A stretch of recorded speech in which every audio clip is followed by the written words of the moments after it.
جو کچھ بولا تھا اس نے رادیہ کو اچھی طرح سمجھا دیا تھا کہ واقعی ارکم ملک کی زندگی میں اس کی کوئی گنجائش نہیں تھی۔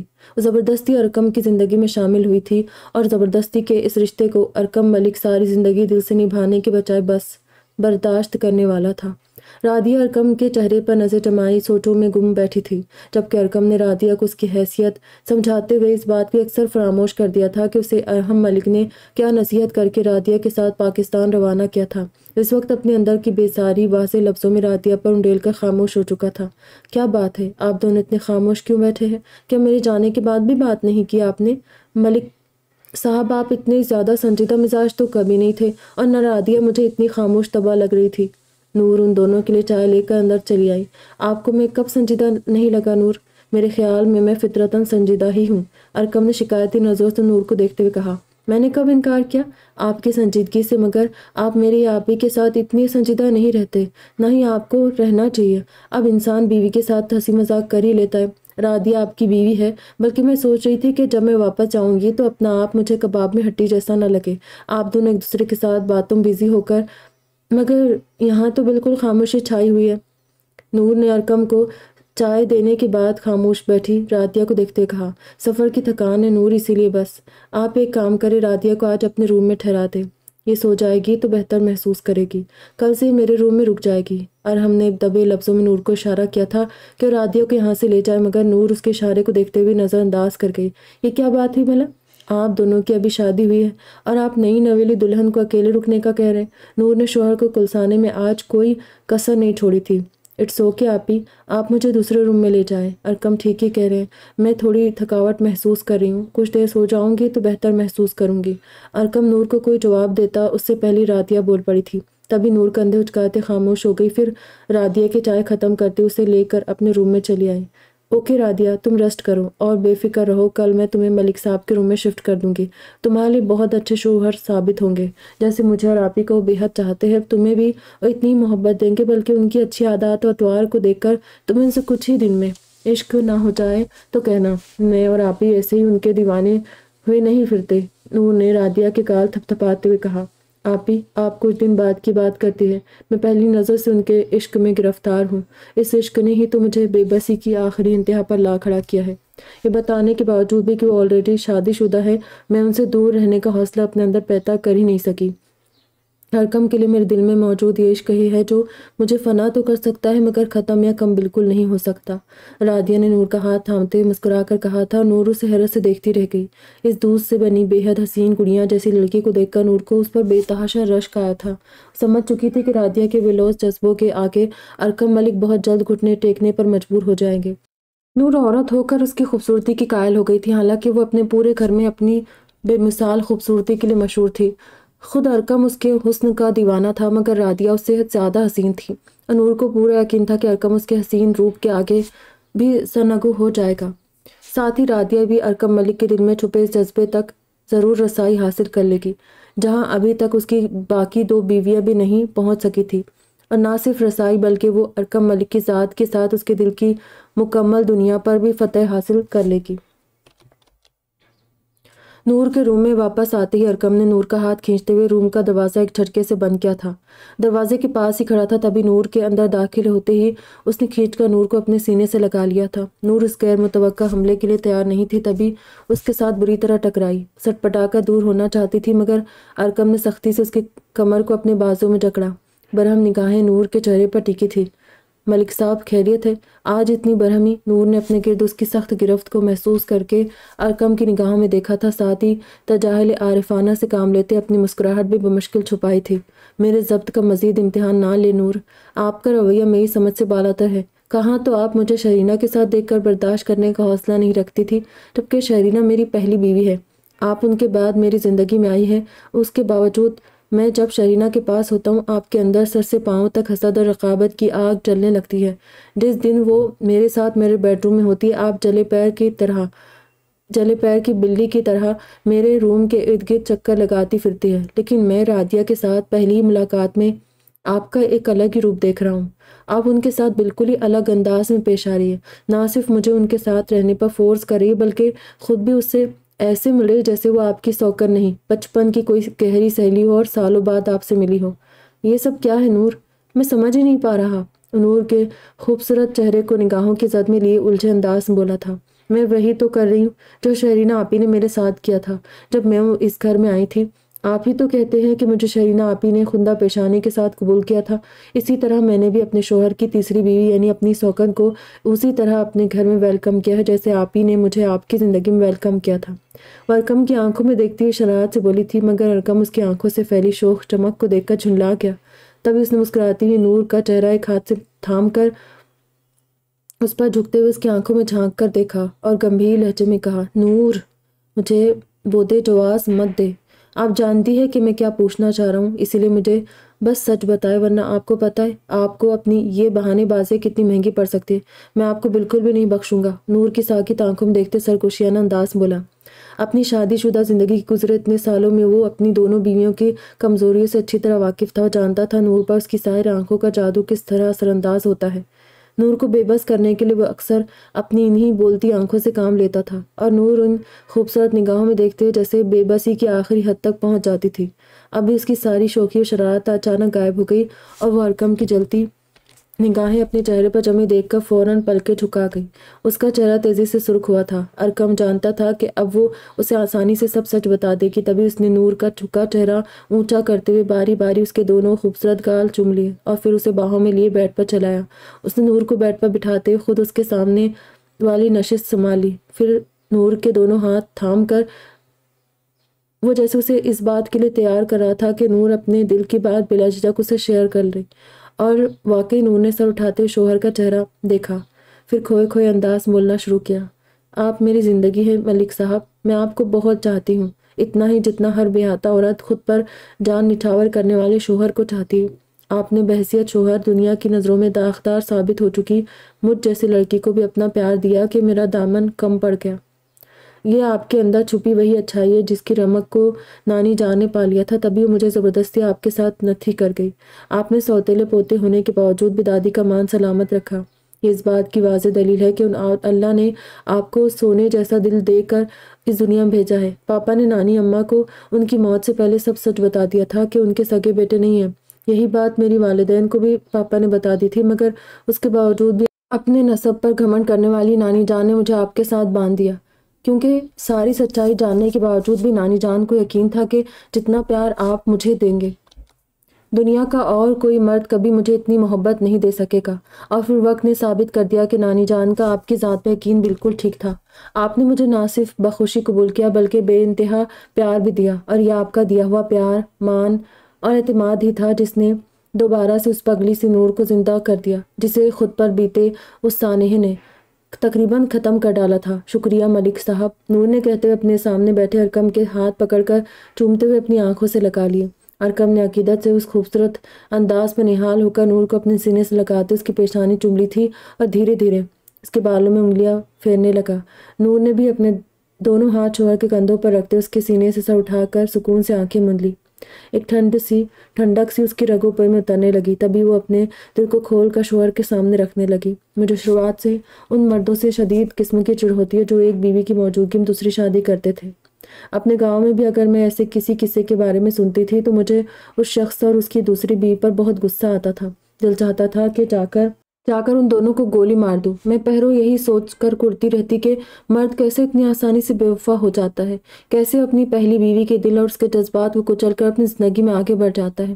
کوئی شخص کیسے اتنی آسانی سے اس لڑکی کی وفاؤں کو، اس کی محبت کو بھول جاتا ہے جو اپنے نئے نویلے انچھوئے جذبات بلا شرکت غیر سے اس شخص کے حوالے کر دیتی ہے جو اس کی زندگی میں شوہر بن کر شامل ہوتا ہے۔ وہ لڑکی جو سالوں سال خود کو کسی کی امانت سمجھتے ہوئے سینت سینت کر سنبھال کر رکھتی ہے، کسی انجان شخص کے لیے اپنے گھر، اپنے ماں باپ کو ہمیشہ کے لیے چھوڑ کر چلی جاتی ہے، اپنا تن من اس شخص کو سونپ کر اپنی پوری زندگی اس کے حوالے کر دیتی ہے جو شوہر کے روپ میں اس کی ذات پر حکومت کرنے والا بن جاتا ہے۔ لڑکی اس شوہر کے لیے اپنے بچپن سے ساتھ رہنے والے ماں باپ، بھائی بہن سب کے لیے غیر بن جاتی ہے، کیونکہ اس کے خود کے ماں باپ ہی اسے اپنے گھر سے یہ درس دے کر بھیجتے ہیں کہ اب اس کے لیے سب کچھ اس کا شوہر ہی ہے، جو واقعی گزرتے وقت میں اپنوں سے زیادہ اپنا بن جاتا ہے۔ حالانکہ یہی وہ ماں باپ ہوتے ہیں جو کچھ دیر کو بھی بیٹی کو اپنی آنکھوں سے اوجھل دیکھے تو بالکل وہ مضطرب ہو جاتے ہیں، مگر پھر وہی ماں باپ اسے شوہر کے ساتھ ہمیشہ کے لیے وداع کر کے اس بیٹی کو دنوں، مہینوں، سالوں دیکھنے سے محروم ہو جاتے ہیں۔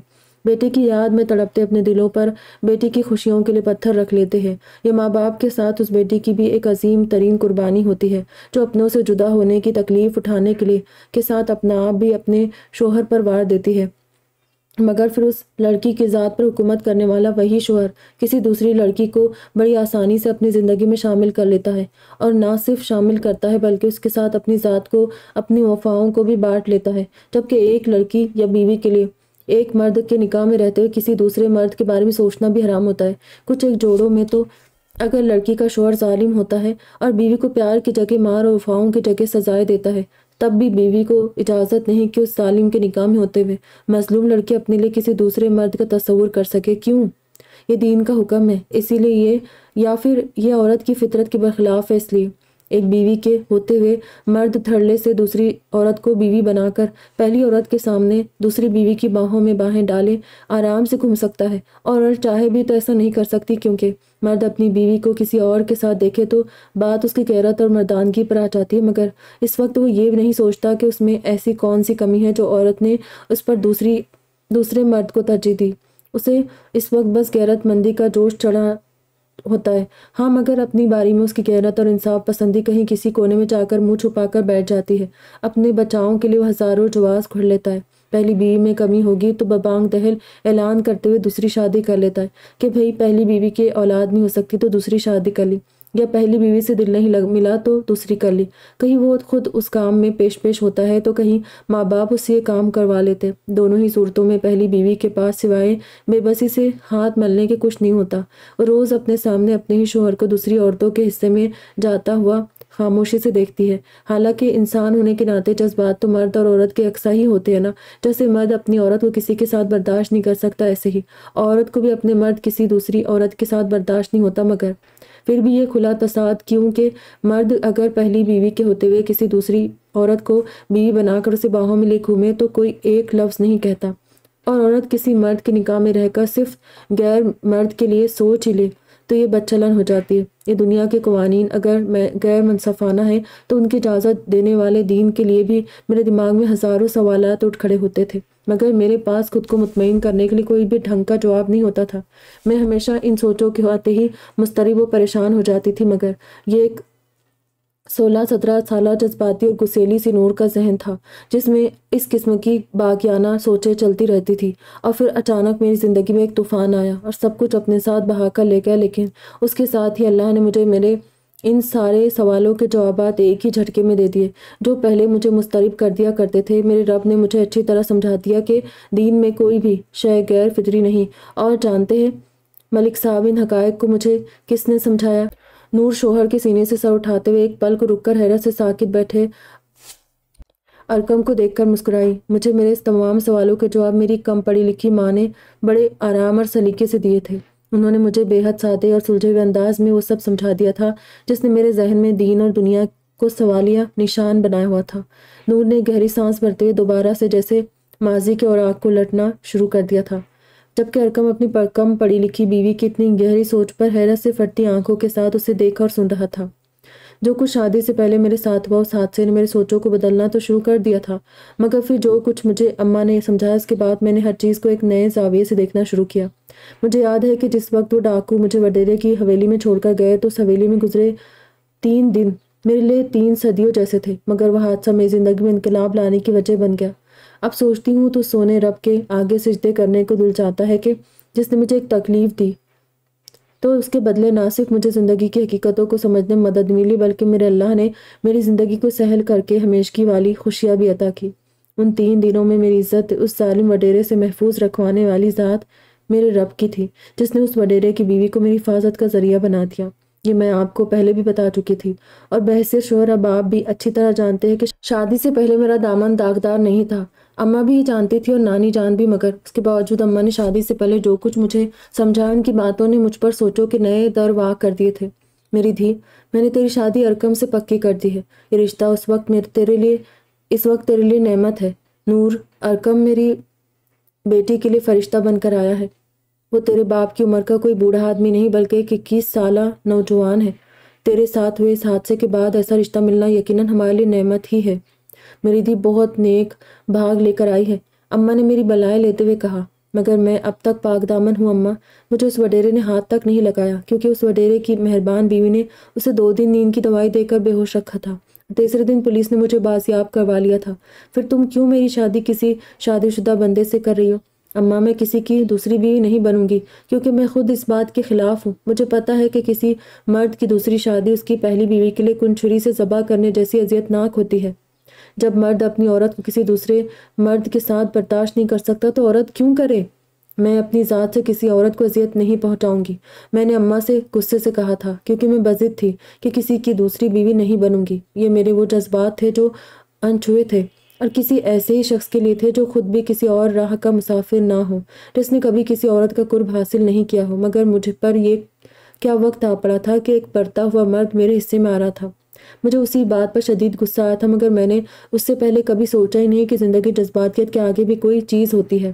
وہ واقعی ایک جذباتی کم عمر لڑکے کی حساسیت تھی جو اس کی سوچوں کو جذبات سے آگے تک جانے نہیں دیتی تھی، مگر اماں نے بڑی مہارت سے میری سوچوں کے دھارے کو ایک ہی جھٹکے میں دوسری طرف موڑ دیا تھا۔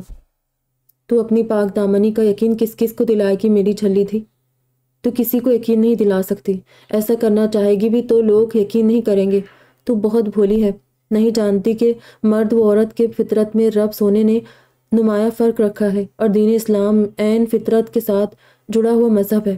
اللہ نے اگر مرد کو شادی شدہ ہونے کے باوجود ایک سے زیادہ شادیاں کرنے کی اجازت دی ہے تو اس کے پیچھے بہت ساری حکمتیں پوشیدہ ہے، اور عورت پر ایک مرد کے نکاح میں رہتے ہوئے مزید شادیوں پر پابندی لگائی ہے تو بھی اس کے پیچھے جو وجوہات ہے اتنی گہری اور حساس ہے کہ تو ابھی انہیں بالکل نہیں سمجھ سکے گی۔ تیرا نادان ذہن وہاں تک رسائی حاصل ہی نہیں کر سکتا۔ ہاں، لیکن گزرتے وقت کے ساتھ تجھے سب کچھ سمجھ آتا جائے گا۔ عورت کے اندر اللہ نے بڑی برداشت رکھی ہے، اور ہاں، نئی زندگی کی شروعات سے پہلے ماں کی ایک بات کو ہمیشہ کاٹ باندھ کر رکھنا کہ جس عورت کے اندر برداشت کا مادہ نہیں وہ زندگی کے کسی امتحان میں کبھی پاس نہیں ہو سکتی۔ اسی لیے اگر کامیاب ہونا چاہتی ہو تو اپنی زندگی کو برداشت کے ساتھ گزارنا میری بچی، تبھی تو زندگی کی حقیقی خوشیوں کو پا سکے گی۔ تو نہیں جانتی نور کو بظاہر بے حد کمزور سی دکھنے والی عورت کی تخلیق اللہ نے بے حد مضبوط عناصر کے ساتھ کیا ہے۔ رب سونے نے اس کے اندر بڑے سے بڑا درد سہنے کی طاقت رکھی ہے، جس کی سب سے بڑی اور واضح مثال ہے کہ ایک مرد کی نسل بڑھانے کا ذریعہ عورت کو بنایا گیا ہے۔ وہ درد سہ جیسی کائنات کی سب سے بڑی تکلیف کو سہ کر اپنی اولاد کو جنم دیتی ہے اور مرد کی نسل کو آگے بڑھاتی ہے، جبکہ مرد جسے بظاہر مضبوط و توانا بنایا گیا ہے اس کے اندر عورت جیسی سہنے کی طاقت نہیں ہوتی۔ عورت کے ظرف کے اور حوصلے کو اللہ نے چٹانوں سے زیادہ مضبوط بنایا ہے۔ یہ نظام میں قدرت ہے میری جان کہ اللہ نے مرد کو حاکم اور عورت کو محکوم بنایا ہے، اسی لیے مرد کے اختیارات کا دائرہ بھی عورت سے زیادہ وسیع ہے۔ کوئی مرد ایک بیوی کے ہوتے ہوئے دوسری شادی کر سکتا ہے کہ اس کا اختیار اللہ نے اسے دیا ہے، مگر عورت اتنی با اختیار کبھی نہیں رہی، بلکہ اگر اس نے مرد کے اختیارات کا مقابلہ کرنے کی کوشش بھی کی تو منہ کی کھائی۔ اماں کی باتیں سن کر میرا دل و دماغ جیسے جھنجھنا اٹھا، مگر اماں، مرد ایک عورت کی موجودگی میں دوسری شادی کر لیتا ہے، یہ کہاں کا انصاف ہے؟ یہ کون سا اختیار ہے؟ اس کے اس عمل سے عورت کو بھی اتنی ہی تکلیف ہوتی ہوگی جتنی اگر عورت ایسا کام کرے تو اس کے مرد کو ہوگی۔ میں اپنی اماں کو قائل کرنے میں لگی ہوئی تھی۔ نور میری بچی، یہاں بھی اللہ کی طرف سے مرد و زن کے جذبات میں فرق رکھا گیا ہے۔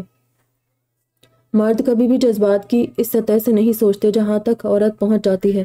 یہ چیز تخلیق کے وقت اس کی مٹی میں رکھی گئی ہے، وہ اسی فطرت کے ساتھ اس دنیا میں بھیجا گیا ہے جو اللہ نے اس کے لیے پسند فرمائی۔ کوئی بھی مرد اپنی زندگی میں ایک عورت کی موجودگی کے باوجود دوسری عورت کو جگہ دے سکتا ہے کیونکہ اس عمل کی اسے اللہ کی طرف سے اجازت دی گئی ہے، یہ اس کے دین کا حکم ہے، ازل سے ہوتا ہے۔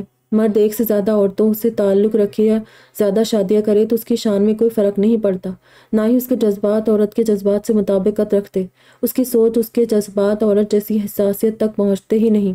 لیکن عورت اگر ایک سے زائد مردوں کی زندگی میں جاتی ہے تو بے مول ہو جاتی ہے، اس کی نسوانیت، اس کا وقار، اس کی شان سب ختم ہو کر رہ جاتی ہے۔ وہ کہ کچھ ایک عورتیں اس عمل سے کبھی گزرتی ہے، مگر یقین کرو کہ پھر وہ زندگی جیتی نہیں، بس گزارتی ہے، کیونکہ ان کا آپ اندر سے مر جاتا ہے۔ ان کے جذبات اور سوچ کی حساسیت انہیں زندگی کو جینے نہیں دیتی، اور یہیں آ کر یہ ثابت ہو جاتا ہے کہ مرد و عورت کے جذبات میں کتنا واضح فرق ہے۔ ایک سے زائد مردوں کے ساتھ زندگی بتانے والی عورت کی زندگی ایک بدنما سیاہی مائل دھبے میں بدل کر رہ جاتی ہے، جبکہ مرد کا ایک سے زیادہ عورتوں کے ساتھ تعلق دنیا میں رائج ہی اس لیے کیا گیا کہ یہ قانون اللہ کے ہاں کا بنایا ہوا ہے، اور پھر مرد کی حاکمیت کی وجہ سے بھی عورت اب اسے ماننے پر مجبور ہو جاتی ہے۔ عورت کو مرد کی حاکمیت تسلیم کرنی ہی پڑتی ہے۔ اللہ نے مرد کا دل، ظرف اور برداشت عورت جیسا بڑا نہیں رکھا۔ کوئی عورت جب ایک مرد کے نکاح میں ہوتی ہے تو اپنے شوہر کی زندگی میں دوسری عورت کی موجودگی کو بحیثیت بیوی کے رو دھو کر برداشت کر ہی لیتی ہے، کہ ایسے وقت پر عورت کو اللہ رب العزت کی طرف سے عطا کیا گیا حوصلہ اور ظرف کام آتا ہے۔ لیکن اپنی موجودگی میں عورت کی زندگی میں دوسرے مرد کو برداشت نہیں کر سکتا، وہ چاہے بھی تو اتنی طاقت نہیں رکھتا۔ اسی لیے اس بات کا غم مت کر کے تو دوسری بیوی بن کر ارقم کی پہلی بیوی کو دکھ دے گی، یہ عین ممکن ضرور ہے مگر ناقابل برداشت بالکل نہیں۔ بس کوشش کرنا کہ تیری وجہ سے تیری سوکن کے دل پر لگا ہوا گھاؤ تیرے حسن سلوک سے بھر سکے۔ اماں مجھے اچھی طرح سمجھا کر چلی گئی تھی، لیکن ان کی باتوں سے میرے ذہن میں سوچوں کے نئے دروا ہوئے۔ انہوں نے بڑی آسانی کے ساتھ میری زندگی اور سوچوں کو بھی بدل ڈالا۔ پھر مجھے جب آپ کی دوسری بیوی بننا پڑا تب مجھے سمجھ آیا کہ میں اب تک جو کچھ سوچتی تھی وہ واقعی بچگانہ پن تھا، کہ زندگی میں جذبات سے زیادہ ضروریات اہم ہوتی ہے۔ جذبات صرف ذہنی تسکین کا ذریعہ بنتے ہیں، مگر زندگی جذبات پر نہیں بلکہ ضرورتوں پر ٹکی ہوتی ہے، اور بنا ضرورت کے پورے ہوئے چل ہی نہیں سکتی۔ اس روا دوا انسانی زندگی میں ایک فرد کے ساتھ دوسرا، دوسرے کے ساتھ تیسرا، تیسرے کے ساتھ چوتھا فرد جڑتا ہی اپنی ضرورتوں کو پورا کرنے کے لیے ہے۔ جیسے میں آپ کی زندگی میں اپنی ضرورت کے لیے آئی تھی، مجھے ایک چھت کی ضرورت تھی۔ میرے ماں باپ کے گھر کی چھت میرے سر پر تنگ پڑنے لگی تھی، اور تب مجھ پر انکشاف ہوا کہ ہاں، اماں نے صحیح تو کہا تھا، یعنی مجھ جیسی مزید نہ جانے کتنی لڑکیاں اپنے سر پر تنگ پڑتی چھتوں سے مجبور ہو کر کسی کی دوسری یا تیسری بیوی بننے پر مجبور ہوتی ہوگی۔ میں آپ کی زندگی میں اماں کی بات کاٹ باندھ کر آئی تھی کہ اب مجھے صرف برداشت کر کے زندگی کے اصل کامیابی کو پانا ہے۔ میں نے آپ کو پانے کے لیے آپ ہی کو اپنی ذات سے تکلیف دینے کی کوشش نہیں کی، لیکن میں آپ کی زندگی میں اپنی عزت اور نسوانیت کا غرور لیے آئی تھی۔ اسی لیے یہ میرا اپنے کردار کے بے داغ ہونے کا فخر اور اس خوشی میں آپ کا دیا گیا اعتماد ہی تھا، جس نے مجھے آپ ہی کے ساتھ آپ کو بانٹنے کا حوصلہ تو دے دیا، مگر اپنی آنکھوں کے سامنے آپ کے ساتھ آپ ہی کی موجودگی کو ہضم کرنا میرے لیے اتنا ہی تکلیف دہ ہوتا ہے جتنا ایک نئی نویلی پہلی بیوی کے لیے اپنے شوہر کو کسی دوسری عورت کے ساتھ دیکھنا۔ ہو سکتا ہے آپ بھی میرے لیے ایسا ہی محسوس کرتی ہو۔ میں کبھی اس بات کا اندازہ نہیں لگا سکی، کیونکہ آپ ہی کو اپنے تاثرات اور جذبات چھپانے میں مہارت حاصل ہے، مگر ہاں، وہ طریقے سے اپنی بات دوسروں تک پہنچانے میں بھی کمال رکھتی۔ تبھی آپ کے ساتھ گزارے ہوئے میرے اس ایک زائد دن کا تذکرہ اگلے پورے دن تک آپ ہی کی زبان پر چلتا رہتا ہے کہ کل آپ ایکسٹرا وقت میرے ساتھ تھے، جبکہ ہر دوسرے ہفتے میں بچا ہوا زائد دن انہیں بھی ملنا چاہیے، کہ انہیں بھی آپ سے اتنی ہی زیادہ انسیت و لگاؤ ہے جتنا میں کرتی ہوں۔ نور اپنی لمبی بات کہہ کر خاموش ہو گئی تھی، جبکہ ارقم جو پہلے اپنی اس کم پڑھی لکھی بیوی کی باتیں سن کر دنگ بیٹھا تھا، اب نور کی زبانی شرینہ کے بارے میں سن کر بھی اسے شدید قسم کا کرنٹ لگا۔ تو سوچتا تھا کہ شرینہ اس کے اور نور کے معاملے میں بے حد وسیع ظرف رکھتی ہے، مگر شرینہ بھی نور سے رقابت محسوس کرتی ہے۔ یہ اب ارقم کو پتہ چلا تھا۔ اف نور، آپ اتنی گہری باتیں بھی کر سکتے، مجھے بالکل اندازہ نہیں تھا۔ آپ نے مجھے حقیقتاً شاکڈ کر دیا۔ میں تو سوچتا تھا میری جھلی سی نور بس مجھ سے روٹ روٹ کر پریشان کرنے اور شرینہ کے ساتھ مجھ پر غصہ کرنے کا کام ہی بہتر طور پر جانتی ہے، مگر میری نور اتنی سمجھدار بھی ہے، یہ آج مجھے پتہ چلا۔ لیکن محترمہ، اب تک آپ اپنے سینے میں اتنی ڈھیر باتیں دبائے کیوں بیٹھے تھی؟ حالانکہ میں آپ کے ساتھ شرینہ سے زیادہ وقت گزارتا ہوں، پھر بھی پورے 4 سال بعد میں جان سکا ہوں کہ میری نور کی سوچ کتنی گہری اور پختہ ہے۔ آپ بھی مجھ سے شرینہ کی طرح بیٹھ کر اپنے دل کی باتیں شیئر کر سکتی تھی نور۔ بہرحال آج میں اپنی بیوی کی سمجھداری کا قائل ہو گیا ہوں، مگر اب ایک بات اور مجھے سمجھا دے پلیز، کہ جب شرینہ کے ساتھ رقابت کی وجہ یہی آپ کی بیویوں والی حسد بنی ہے، تو رادیہ کے ساتھ آپ کا رویہ اتنا الگ کیوں ہے؟ وہ بھی تو میری بیوی بن کر ہی اس گھر میں آئی ہے نا، مگر ان کے ساتھ اتنی لگاوٹ کی وجہ میں اب بھی سمجھ نہیں سکا ہوں۔ ارقم نے ناسمجھی سے نفی میں سہلاتے نور سے پوچھا تھا، جو خوبصورت و جاندار سے مسکراہٹ سے شوہر کو دیکھتے دوبارہ بولی، ملک صاحب یقین کریں، آج سے پہلے آپ کی پہلی اور پڑھی لکھی بیوی کی قابلیت ہر وقت مجھے کڑنے اور کلسنے پر مجبور کیا کرتی تھی۔ آپ کے ساتھ آپی کی بانڈنگ، انڈرسٹینڈنگ، ان کے ساتھ آپ کا مسکرا کر بات کرنا اور آگے سے آپی کا یہ کہنا کہ وہ آپ کا چہرہ دیکھتی آپ کے مزاج کے موسموں سے آشنا ہو جاتی، مجھے پہرو جھلسایا کرتا تھا۔ حالانکہ میں آپی کی بہت عزت کرتی ہوں، انہیں اپنی بڑی بہن مانتی ہوں، کبھی ان کے لیے میں جان بوجھ کر برا نہیں کر سکتی، اور مجھے اب بھی اپنا آپ ان کے سامنے کبھی کبھی مجرم لگنے لگتا ہے، مگر ساتھ ہی میرے اندر کی بیوی جو شادی کے بعد سے آپ کے لیے پاگل ہے، اسے اپنی سوکن کے ساتھ اپنے شوہر کی دلی اور گہری وابستگی تنہائیوں میں گھنٹوں تڑپانے کی وجہ بنتی ہے۔ جب جب آپ آپی کے ساتھ ہوتے تھے میرے دل کی دنیا میں طوفان ہی اٹھتے رہتے تھے، یہ سوچ سوچ کر کے کہیں آپی کی وہ گہری سمجھداری بھری باتیں، ان کی تحمل مزاجی، طبیعت کا وہ دھیما پن اور آپ دونوں کی ذہنی ہم آہنگی آپ کے دل میں میری قدر و قیمت اور اہمیت کو کم نہ کر دے، یا آپ آپی کے اتنے عادی نہ ہو جائے کہ ان کے سامنے میری موجودگی آپ کے لیے بےمانی ہو کر رہ جائے۔ مگر رادیہ کی آمد نے ایک ہی دن میں میرے دل میں چھپے ان سارے خدشات کو سرے سے مٹا ڈالا ہے۔ نور کی باتوں پر حیران بیٹھے ارکم نے ناسمجھی سے اسے دیکھا تھا۔ میں اب بھی نہیں سمجھا نور کہ آپ کہنا کیا چاہتی ہے؟ ارکم نے ایک بار پھر جھنجلاتے کہا، ملک صاحب میں آپ سے یہ کہنا چاہتی ہوں کہ اب آپی سے مجھے ڈرنے کی کوئی ضرورت نہیں، کیونکہ ان کی ذات سے جڑے میرے تمام تحفظات کو رادیہ کی آمد نے ختم کر ڈالا۔ جانتے کیسے؟ ویسے کہ میں نے جب اس کے متعلق فون پر پاپا کی زبانی ساری بات سنی تھی تو ان سب باتوں سے برطرف میں بس یہی آ کر اٹک گئی تھی کہ آپ کی تیسری بیوی یونیورسٹی آف پیرس میں پڑھتی ہے۔ اسی وقت رادیہ کے سامنے میرے دل میں آپی کی قابلیت کے نمبر بالکل کم ہو گئے تھے، اور رادیہ کے لیے میرے دل میں اچانک ایک مثبت جذبہ بیدار ہو گیا۔ میں اسے جلنے کلسنے کی بجائے انتظار کر رہی تھی کہ کب وہ ملک ہاؤس آتی ہے۔ ایک ایک گھڑی میں اس کی آمد کی منتظر تھی، اور اب اسے اپنے سامنے دیکھ کر اسے باتیں کر کے میں نے اچھی طرح جان لیا ہے کہ وہ آپ کے دل کے ان غیر مفتوح علاقوں کو بھی بہت جلد فتح کر لے گی جہاں تک میں تو دور آپی بھی نہیں پہنچ سکی ہے، کیونکہ میں یا آپی بیویاں ہونے کے ناطے آپ سے محبت کرتی ہے، شاید شدید ترین محبت، مگر رادیہ آپ سے عشق کرتی ہے، شدید عشق جس کی نہ کوئی حد ہے اور نہ ہی انتہا۔ میں نے اس کی آنکھوں میں آپ کے لیے جنون خیزیہ دیکھی ہے، عشق کا وہ رنگ دیکھا ہے جس کے سامنے آپی کے ساتھ آپ کی انڈرسٹینڈنگ، میرے ساتھ آپ کا لگاؤ اور محبت سب کچھ فیکا ہے۔ میں دعوے کے ساتھ کہہ سکتی ہوں کہ آنے والے وقت میں رادیہ آپ کی زندگی میں مجھ سے اور آپی سے زیادہ اہمیت حاصل کر لے گی۔ وہ آپ کے دل میں اس مقام تک پہنچ جائے گی جہاں آپی یا اور کوئی بھی اب تک نہیں پہنچا۔ آپی آپ کی دوست ہے، میں محبوب بیوی ہوں، مگر رادیہ آپ کا عشق بنے گی جس کے لیے آپ ہمیں یا خود کو بھی فراموش کر جائیں گے۔ اس کا عشق آپ کو اس سے عشق کرنے پر مجبور کر دے گا، آپ سرنگو ہو جائیں گے اس کے سامنے۔ سمجھے کہ مزید سمجھاؤں؟ نور کے الفاظ نے ارکم کو ششدر کر دیا تھا، وہ بے حس و حرکت بیٹھا بس نور کے چہرے کو دیکھتا جا رہا تھا، جو اس وقت خود بھی نہیں جانتی تھی کہ اس کے کہے یہ لفظ سنہرے الفاظ کی طرح ارکم ملک کی قسمت کی کتاب میں درج ہو چکے تھے۔ میں نہیں جانتا تھا کہ نور کے کہے وہ لفظ آئندہ آنے والے وقت میں حرف بہ حرف سچ ثابت ہو جائے گے۔ انہوں نے مجھے اس رادیہ سے عشق کا دعویدار بتایا تھا جو میرے لیے اس وقت ان لوگوں کی فہرست میں سب سے اوپر تھی جن کو میں شدید ناپسند کرتا تھا یا شاید نفرت کرتا تھا۔ مجھے وقتی طور پر لگا تھا کہ شہرینہ کے ساتھ رقابت کا رشتہ نبھاتے نور اول فول بک رہی تھی۔ نہ جانے ان کی شخصیت کا کیسا عجیب الجھاؤ تھا کہ وہ شہرینہ کی عزت بہنوں کی طرح کرتی تھی، ان کا احترام کرتی تھی، شہرینہ کی ہر بات نور حکم کی طرح مانتی تھی۔ گھر میں بننے والے لنچ ڈنر کے مینیو سے لے کر خاندان میں ہونے والی شادیوں کے لین دین تک بھی سب کچھ شہرینہ خود ہی ڈیسائیڈ کرتی تھی۔ نور کا کام بس ان کے ہر حکم پر عمل کرنا تھا، مگر وہی نور شہرینہ کو میری بیوی کے روپ میں میرے ساتھ دیکھ کر برداشت نہیں کر پاتی تھی، جبکہ رادیہ کے ساتھ ان کا معاملہ بالکل الٹ تھا۔